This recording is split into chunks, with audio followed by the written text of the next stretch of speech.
Have you ever made a promise that was a challenge to keep? Maybe it was to go somewhere or to do something, and circumstances became a bit difficult and it wasn't easy to keep your promise. Maybe there have been times when you've even broken a promise. That helps you understand that a promise kept is valuable and treasured.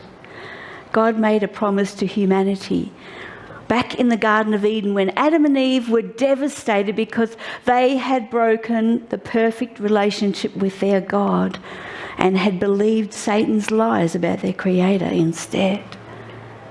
Within a heartbeat, God stepped up to redeem by making a promise. One so important that it was a matter of life and death. He told them that although things would never be the same on earth again, he would once again restore humanity through the offspring of the woman. This child would crush the head of the evil one who had stolen perfection from them through deception. And so the wait for the promised one began. Every mother, including Eve, dreamed that perhaps their child might be the one.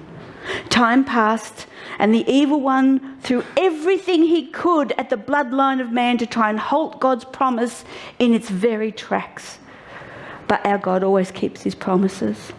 So despite murder of brothers, mankind, even believing that they could build towers to reach God in their own strength, in spite of evil invading the bloodline of man so deeply that God had to purify everything with a flood, wars, and in spite of persecution, in spite of famines and slavery and curses and sin of every kind imaginable and even unimaginable, and even the murder of male babies who just might be the one, God navigated everything that arose to keep his promise.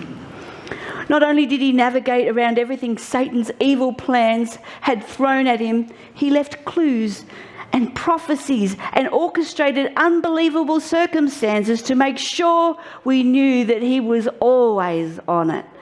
In every season of history throughout the Old Testament, there are pictures in which we can see part of his plan. Arks, whether to sustain 8 lives or just one on the Nile, were a symbol of his protection and attention to detail, controlling nature itself to allow pathways through waterways to protect the promise, using sworn enemies to mobilize people into the places he needed them to be.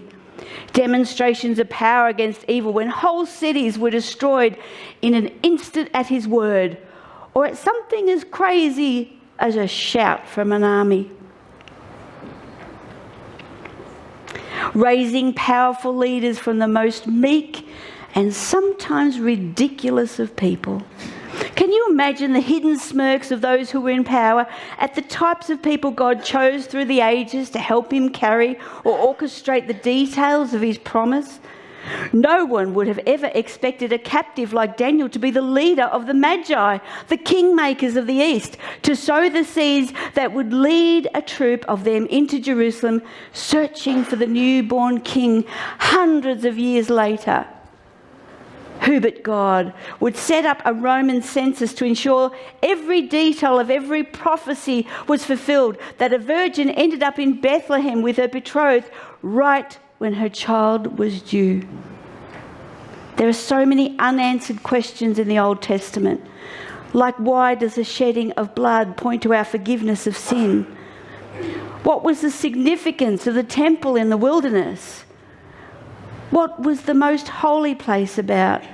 And all the symbols that were so sacred and treasured, what did they mean? Why were God's commandments handed down in stone? Why was there a Sabbath rest when man could do nothing for themselves, just rest in God's provision? Why manna, the bread of life? Why did Abraham get asked to sacrifice his treasured son on the mountain which we know today is Golgotha, the very same, only to be provided with a substituted male sheep caught by its horns in a thorn bush? Oh, how our God has always provided. All the whys point to just one answer: Jesus. There are over 300 prophecies in the Old Testament pointing to every detail of his promised arrival. Have you ever considered how difficult it would be to orchestrate history to ensure just a few of those details came true, let alone over 300? It is only possible through the artistry of our God. It is all by divine design. No wonder Mary broke into a song of adoration and praise when, even though it cost her reputation, her innocence, and her heart would one day be broken to see how her treasured son would be treated, she saw God's promises were being kept. When Zechariah, John's father, realised that God's promise would be heralded during his watch, he broke into praise. John would only be a small light pointing to a much bigger one, but Zechariah knew the significance. Redemption was near.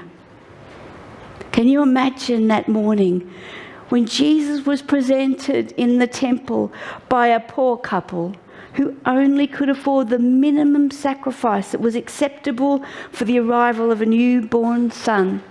Just 2 small birds. But they, in their hands, put the ultimate sacrifice. He broke out in praise and adoration. And then we hear of Anna. Commentators say that she was over 100 years old when her old heart leapt in her chest when she realised that she was witnessing the promise kept. Today we celebrate that promise again. It is still just as incredible as it was the first time it was celebrated. How will you respond? Get weighed down by all that this season has become, with all its commercialism and all the silly symbols that don't actually have any foundation in the Word? Or will you be renewed by what it really means? Freedom, joy, peace, redemption, hope. If you're excited about Jesus, you better tell someone.